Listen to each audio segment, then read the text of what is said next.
नमस्कार. मी आपली उषा चव्हाण बोलतेय. तुम्हाला वाटत असेल की इतके दिवस या कुठं गायब होत्या. आज 7 दिवसांनी 3 महिने होतील. मी माझा जीवन गौरव पुरस्कार तिकडे दिघे साहेबांच्या आश्रमामध्ये ठेवून आलेली.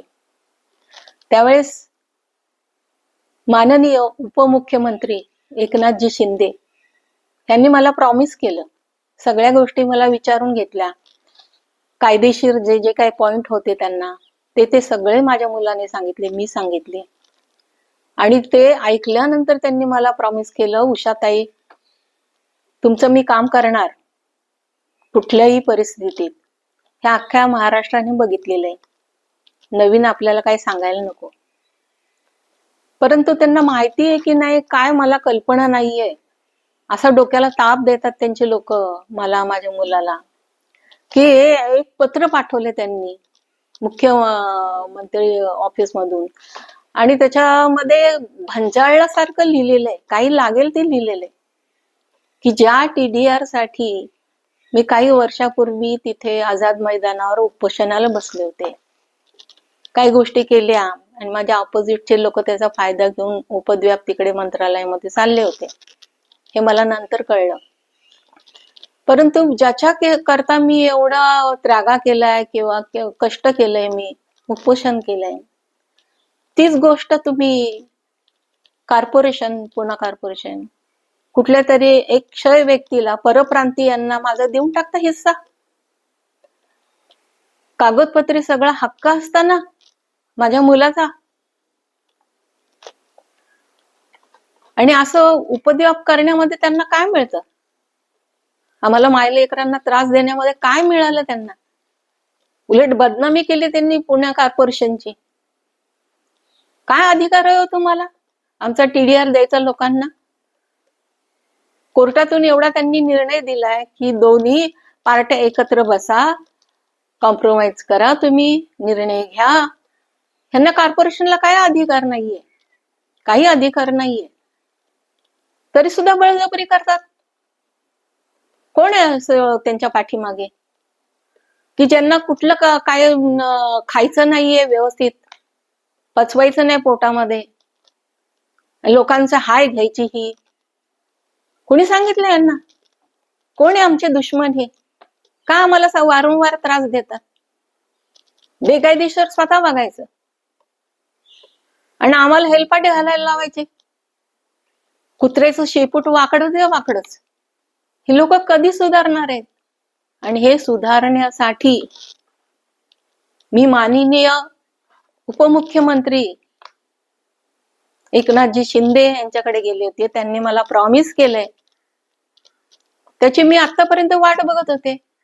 आणि हे लेटर त्यांनी पाठवून काहीतरी उपद्व्यापच सांगितले. याच्यामध्ये भंजाळासारखं लिहिलेलं आहे. तुम्ही वाचा, माझ्या चाहत्यांनो, तुम्ही वाचा. त्यामुळे तुम्हाला कळेल हे करायचं का ते करायचं, ते करायचं हे करायचं, काय करायचं ह्यांनी आणि आम्ही काय करायचं, कसं आयुष्यभर करायचं. 79 वर्ष चालू आहे. आता दहीहंडीला मला 80 पूर्ण सुरू होईल. का माझे हाय घेतात ही लोक? आणि काय मिळणार आहे? आणि काय हा दुष्टपणा? राक्षसांचं असल्यासारखं राज्य वाटतंय आता सध्या.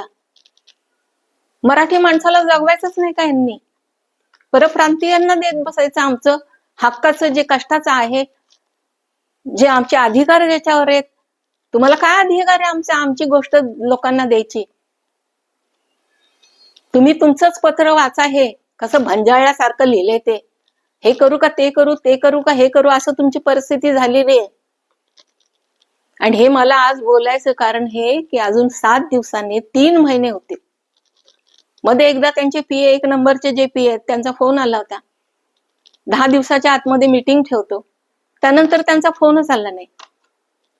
त्यानंतर मंगेश देसाई यांना पण आम्ही कॉन्टॅक्ट केलं की तुम्ही एकत्र बसवा आणि निर्णय द्या आम्हाला. कारण 154 खाली UD मिनिस्टरांना अधिकार आहे. म्हणून आम्ही तिथे गेलो. त्यांना आम्हाला डोक्याला ताप द्यायचा नाहीये शिंदे साहेबांना.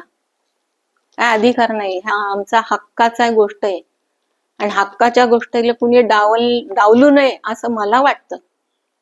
आज शिंदे साहेबांच्या कानावर जावं म्हणून मी आज पुढे परत आलेली आहे. आणि माझ्या चाहत्यांना कळायलाच पाहिजे ना की काय प्रॉब्लेम आहेत ते. आज मी तुम्हाला पत्र ठेवलेले ते वाचा तुम्ही. काय कसे उपद्व्याप करतात हे लोक, आणि आमचा अधिकार आहे की नाही हे पण वाचा तुम्ही. अर्धा त्याचा हिस्सा, अर्धा आमचा हिस्सा, मधलं जे काही वादविवादाचं आहे ते ठेवा ना तुम्ही. पण आम्हाला सर्टिफिकेट द्या. तुम्हाला काय अधिकार नाही आमचे सर्टिफिकेट स्वतःचा, आमचा अधिकार कुणाला तरी कसाही वाटण्याचा. काय खीर आहे का काय कुणाला लागेल त्यांना वाटायची? झोपेतून जागे व्हा तुम्ही, जे काही गुन्हेगार आहेत ते. मी नावं आता घेत नाही आणि नावं घेण्याची वेळ आणू नये. किरपे साहेब, तुम्ही मला पत्र पाठवलंय ना ते परत नीट वाचा आणि मंत्री साहेबांच्या कानावर घाला. ते तुम्ही काय करता हे माहिती नाहीये. अख्ख्या महाराष्ट्रासमोर मंत्री साहेबांनी मला प्रॉमिस केलंय. बेकायदेशीर असताना मी तिथे गेलेच नसते. मला कुणाला असं खड्ड्यात पाडायचं नाहीये.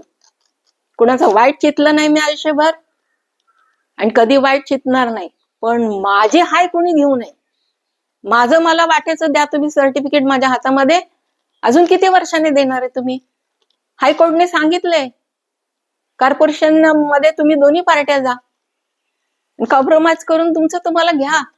हे काहीच करत नाहीत. परस्पर यांचे निर्णय चालले, मोगलाई चालली यांची. परप्रांतीयांच्या हातामध्ये देणार, मराठी माणसाला साप झोपवायचं. पण आम्ही झोपणार नाही, आम्ही झोपणार नाही. मी शेवटपर्यंत झोपणार नाही. तेव्हा एकनाथजी शिंदे तुमच्या पण समोर ही गोष्ट यावी म्हणून मी आज समोर आलेली आहे. एक 4 गोष्टी त्या आमच्या ह्याच्यातर्फे व्हाव्यात असं मला वाटतंय. आणि ते तुम्हाला पण, माझ्या चाहत्यांना पण मान्य होईल. गेलं रे ते.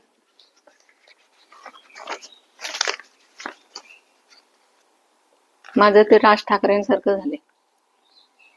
माझा टीडीआर हक्क तात्काळ द्यावा.